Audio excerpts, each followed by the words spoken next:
Warren Buffett's annual letter to shareholders contains a specific instruction for what the average investor should do with their money. He writes it almost every year. Most people ignore it. The instruction is this: put 90% of your money in a low-cost S&P 500 index fund and 10% in short-term government bonds. That's it. No stock picking, no market timing, no research reports. This video is about why that instruction works, and about a version of it called the three-fund portfolio, a slightly more diversified approach that most serious long-term investors actually use. By the end, you'll know exactly what three funds to hold, in what proportion, and why this will outperform nearly every active fund manager over a 20-year period. Let's start with the problem the three-fund portfolio solves. Most people who invest for the first time do one of two things. They pick individual stocks based on companies they recognize: Apple, Tesla, Amazon. Or they try to pick the right mutual fund from the list their 401k gives them and end up paralyzed or choosing wrong. Stock picking sounds simple, but requires information advantages that most retail investors don't have, and most actively managed mutual funds underperform their benchmark index after fees. According to S&P's SPIVA report, 92% of large-cap active fund managers underperformed the S&P 500 over a 20-year period. You're not beating those managers, you're paying them to trail the market. The three-fund portfolio sidesteps both problems. Fund 1. US Total Market Index Fund. This is the core. You're buying fractional ownership in every publicly traded company in the United States, roughly 3,500 to 4,000 companies from the largest to the smallest. When the US economy grows, your balance grows. At Vanguard, this is VTSX or VTI. At Fidelity, FSCAX or FXerox. At Schwab, SWTSX. They all track the same thing. The key number to look at: expense ratio. It should be below 0.10%. Anything higher is a drag on returns that compounds against you over decades. Fund 2, International Total Market Index Fund. The US is about 60% of global market capitalization. The other 40% of the world's public companies are spread across Europe, Asia, and emerging markets. International exposure reduces the risk of concentration in one economy and captures growth in markets that sometimes outperform the US for years at a time. At Vanguard, VXUS or VTIX. At Fidelity, FXILX. At Schwab, SWISX. Same rule, expense ratio below 0.15%. Fund 3, US Total Bond Market Index Fund.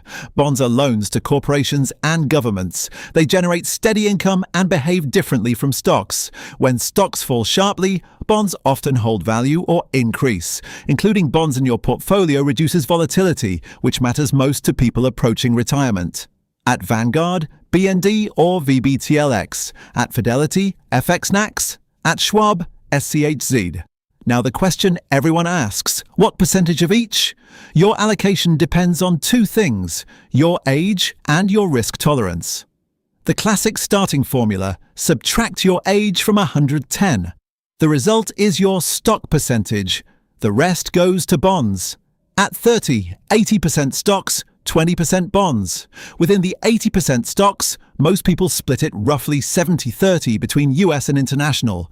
So 56% US index, 24% international index, 20% bonds.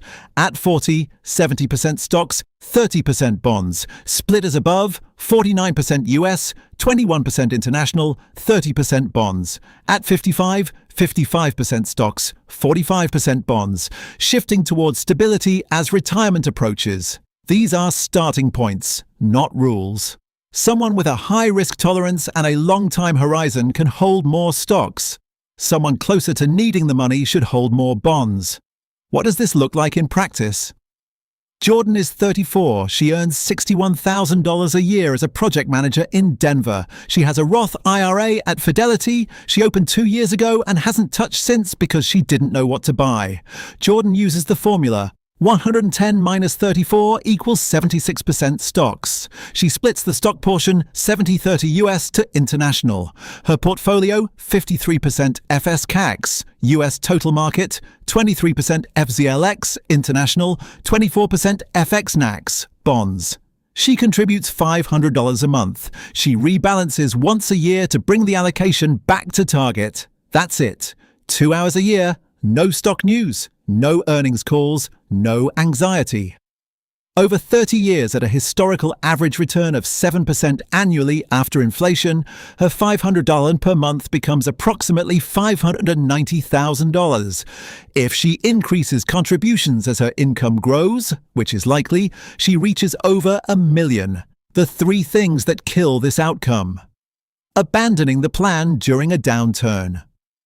In 2022, the US total market dropped about 19%. Jordan's account lost roughly $4,000 on paper. She did nothing. By mid-2023, it was back. The investors who sold locked in the loss, overcomplicating it. People add funds, then add more funds, then add individual stocks, then wonder why their returns trail the market. 3 funds is enough. Complexity is not a reward. It's a tax on your returns. Checking the balance too often. Daily portfolio monitoring increases anxiety and the probability of making an emotional decision. Quarterly is enough. Annual rebalancing is enough. If you want to know how to actually open a Fidelity or Vanguard account, set up automatic contributions, and run the first rebalance, that step-by-step walkthrough is the next video on this channel. Subscribe to find it. And if you're not sure whether to use a Roth IRA or a traditional IRA for this portfolio, that breakdown is linked here.